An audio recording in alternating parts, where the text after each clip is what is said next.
അതല്ല ഉമർ ഖത്താബിലേക്ക് നമ്മൾ കണ്ടത്, മണൽ കിടന്നു തുടങ്ങല്ലേ, മണലിൽ പോണ മരുഭൂമിയിൽ മണൽ കിടന്നു തുടങ്ങുന്നു, ആ കയ്യും തലക്കി വെച്ചിട്ട് അവിടെ കിടന്നാലും ഒരു പ്രശ്നമില്ല, അതിൽ സമാധാനം അടഞ്ഞു. അപ്പൊ ആ ഒരു വലിയ ഏറ്റവും വലിയ ധന്യത കിട്ടാനുള്ള മാർഗം റബ്ബ് എന്താണോ നിശ്ചയിച്ചു തന്നത് അതിൽ സമാധാനം അടയുക, അതിൽ തൃപ്തി അടയുക, റിള, ഖനാഅത്ത്, തൃപ്തിപ്പെടുക, ഖനാഅത്ത്.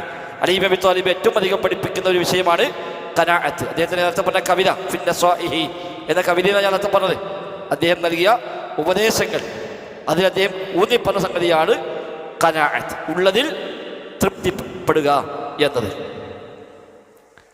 അപ്പൊ രണ്ട് കാര്യമായി, ഒന്ന് ഹറാമുകളെ സൂക്ഷിക്കുക എങ്കിൽ അഅ്ബദുന്നാസാവാം, രണ്ട് ഉള്ളത് കിട്ടിയത് കൊണ്ട് തൃപ്തി അടയുക എങ്കിൽ അഗ്നന്നാസ്, ജനങ്ങളെ കുറിച്ച് ഏറ്റവും വലിയ ധന്യനാകാം. മൂന്നാമത്തെ കാര്യം വഅഹ്സിൻ ഇലാ ജാരിക, വഅഹ്സിൻ, നീ നന്മ ചെയ്യുക, ഇലാ ജാരിക, നിന്റെ അയൽവാസിയോട് നീ നന്മ ചെയ്തു കൊടുക്കുക. ജാറ് അയൽവാസി, ജിറാൻ സമീപത്തുള്ളക്കാണ് ജാറ് എന്ന് പറയുക. അയൽവാസിക്ക് നീ നന്മ ചെയ്തു കൊടുക്കുക എങ്കിൽ തകുൻ മുഅ്മിന, നിനക്ക് മുഅ്മിനാവാം എന്ന് പറഞ്ഞാൽ പൂർണ്ണമായ വിശ്വാസിയാവാം. ഈ മുഅ്മിനൻ കാമിൽ എന്ന ഈമാൻ, പരിപൂർണമായി ഈമാൻ ഉണ്ടാകണോ അതിൽ പ്രധാനപ്പെട്ട ഒന്നാണ് അയൽവാസിയുടെ കാര്യം. അയൽവാസിന്റെ കാര്യത്തിൽ സംതൃപ്തനല്ലെങ്കിൽ മുഅ്മിനല്ല എന്നാണ് പറഞ്ഞത്. വല്ലാഹി ലാ യുഅ്മിൻ, വല്ലാഹി ലാ യുഅ്മിൻ, വല്ലാഹി ലാ യുഅ്മിൻ.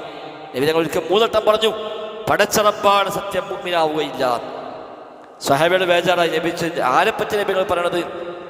അപ്പോഴാണ് പറഞ്ഞത് മല്ലാ യഅ്മനു ജാറുഹു ബവാഇഖഹു, അവനെ കൊണ്ടുള്ള ബുദ്ധിമുട്ട് അവൻ്റെ അയൽവാസിക്ക് നിർഭയത്വമില്ലെങ്കിൽ അവൻ വിശ്വാസിയല്ല.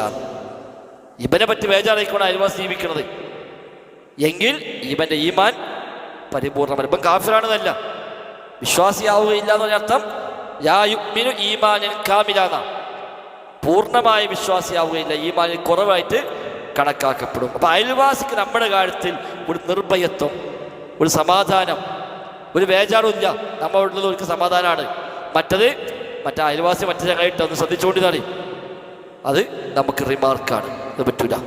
അപ്പം നമ്മുടെ കാര്യത്തിൽ നിർഭയത്വം, ഒരു സമാധാനം അയൽവാസിക്കുണ്ടെങ്കിൽ മാത്രമേ നമ്മുടെ ഈമാൻ പൂർത്തിയാവും. അപ്പോൾ കണ്ട തകുൻ മുഅ്മിന എന്നാണ്, നിനക്ക് മുഅ്മിനാവാം, അയൽവാസിയോട് നന്മ ചെയ്തു കൊടുക്കുക എങ്കിൽ തകുൻ മുഅ്മിന, നിനക്ക് വിശ്വാസിയാവാം. ധാരാളം ഹദീസ് അയൽവാസിയുടെ കാര്യം പറഞ്ഞിട്ടുണ്ട്, ഒരുപാട് ആയത്തിലൊക്കെ നന്മ ചെയ്ത കാര്യം പറഞ്ഞപ്പോൾ മാതാപിതാക്കളുടെ വിഷയം പറഞ്ഞപ്പോൾ അവിടെയൊക്കെ അതിൽ കൂടെ കാണാം വൽജാരി ദിൽ ഖുർബ വൽജാരി ജുനുബ് വസ്വാഹിബിൽ ജംബ്, വൽജാരി ദിൽ ഖുർബ അടുത്ത ബന്ധമുള്ള അയൽവാസി, അതേപോലെ ജാരി ജുനുബി അല്ലാത്ത അകന്ന അയൽവാസി എന്നൊക്കെ ഖുർആൻ പ്രത്യേകമായി എടുത്തു പറയുന്നുണ്ട്. അപ്പം അയൽവാസികൾ ജാതി മതം നോക്കേണ്ട, അയൽവാസി ആരാവട്ടെ അവനോട് നന്മ ചെയ്യുക എന്നത് നമ്മുടെ ഈമാൻ പൂർത്തിയാകാനുള്ള ഘടകമാണ്. അതിനുവേണ്ടി ആവണം, അല്ലാതെ അങ്ങനെ ചെയ്തെങ്കിലും ഇങ്ങോട്ട് ചെയ്തോളൂ അതിനല്ല.